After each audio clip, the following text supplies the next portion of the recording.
Ahí estamos, continuamos en esta edición de Metadata y hora de meternos en el tema Quisca y lo que nos dejó el caso, más allá del caso en sí, más allá de las cuestiones políticas, más allá de las cuestiones jurídicas, más allá de la sentencia, ¿qué nos deja como sociedad o qué tenemos que aprender de este caso como sociedad, ¿no? Y la particularidad del fiscal Raúl es que también es docente, así que nos explica desde esa óptica. Creo que es muy interesante la nota, la entrevista que hemos logrado con el doctor para que nos cuente justamente el tema de las redes sociales que está presente en toda la etapa de nuestra vida, que tener en cuenta y sobre todo también cómo manejarnos en ese ámbito.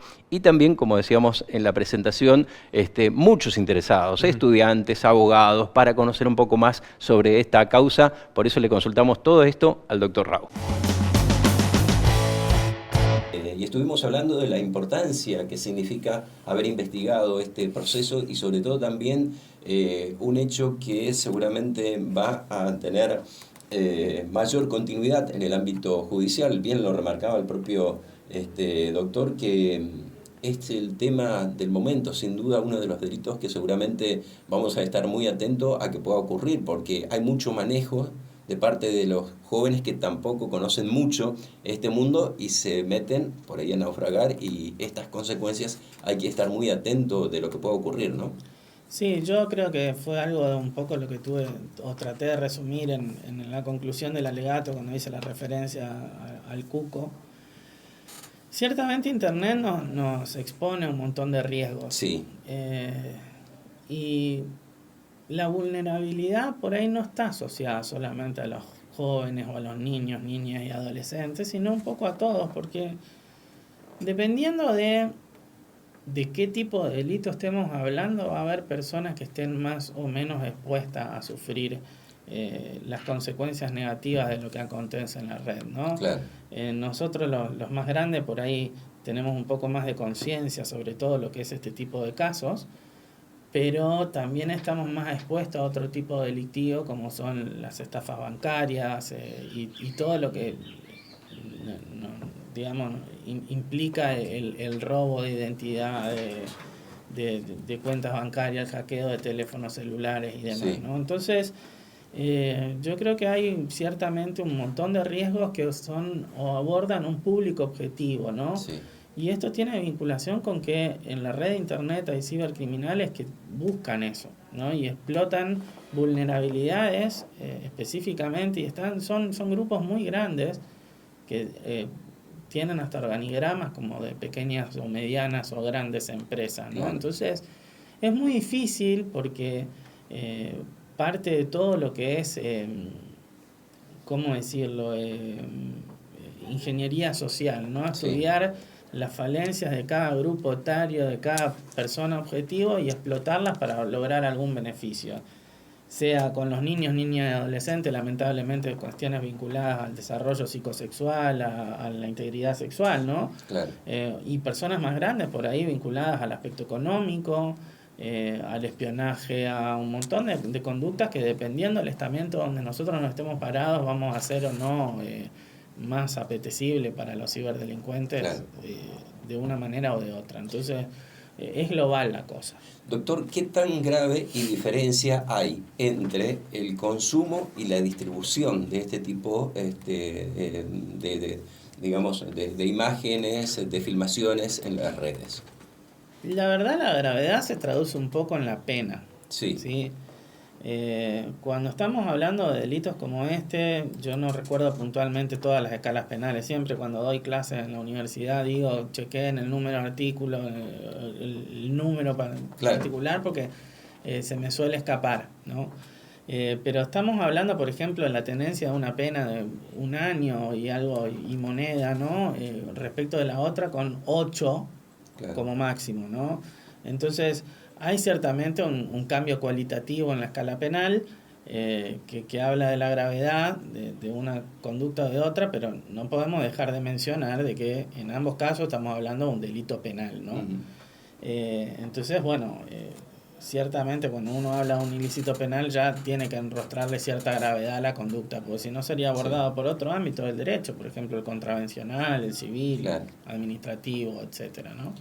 Doctor, el hecho de que finalmente, primero han decidido no declarar, los hermanos han dicho, bueno, vamos a dar nuestro derecho solamente de aclarar algunos aspectos de lo que consideraban oportuno hacerlo, ha ayudado desde la mirada de la Fiscalía a clarificar un poco más, los ha comprometido, cómo han tomado en definitiva las apariciones y las declaraciones de los hermanos. A ver, ellos técnicamente declararon, Sí. lo que no hicieron fue responder preguntas. Sí. Ustedes habrán visto las declaraciones, se publicaron en la página de internet del Poder Judicial. Yo tengo que interpretar las cosas como abogado. Sí. Y como abogado sé que la declaración de una persona que está imputada de un delito no lo puedo valorar en términos contrarios y pensarla del modo que por ahí la gente que no se dedica a esto la valora, ¿no? A mí, por supuesto que la declaración de una persona que está imputada a un delito me sirve para compararla con el resto del material probatorio y saber si esta persona me está mintiendo o no me está mintiendo. Los imputados en la República Argentina declaran, pero no bajo juramento. Eso quiere decir que evidentemente pueden no decir la verdad. Sí. Sobre esto hay toda una discusión muy grande. Yo hice un análisis no solo en este alegato, sino en un montón de otros, porque hay una falsa creencia, desde mi opinión, de que esto equivale a que el imputado tiene permitido mentir. Y yo creo que, si bien no tienen una sanción explícita en el caso de que no se conduzcan con la verdad, sí tienen consecuencias, y entonces no es que hay un permiso abierto a mentir en sus declaraciones. ¿Por qué? Porque si evidentemente miente y yo después destruyo esa declaración con la prueba, claramente va a perder sus dichos, van a perder convicción en el tribunal. Sí. Y esa convicción que no van a generar en el tribunal claramente se puede traducir en una consecuencia adversa que es una sentencia condenatoria. A propósito de declaración, hay 2 testigos que apartaron de la causa para investigar si incurrieron en falso delito.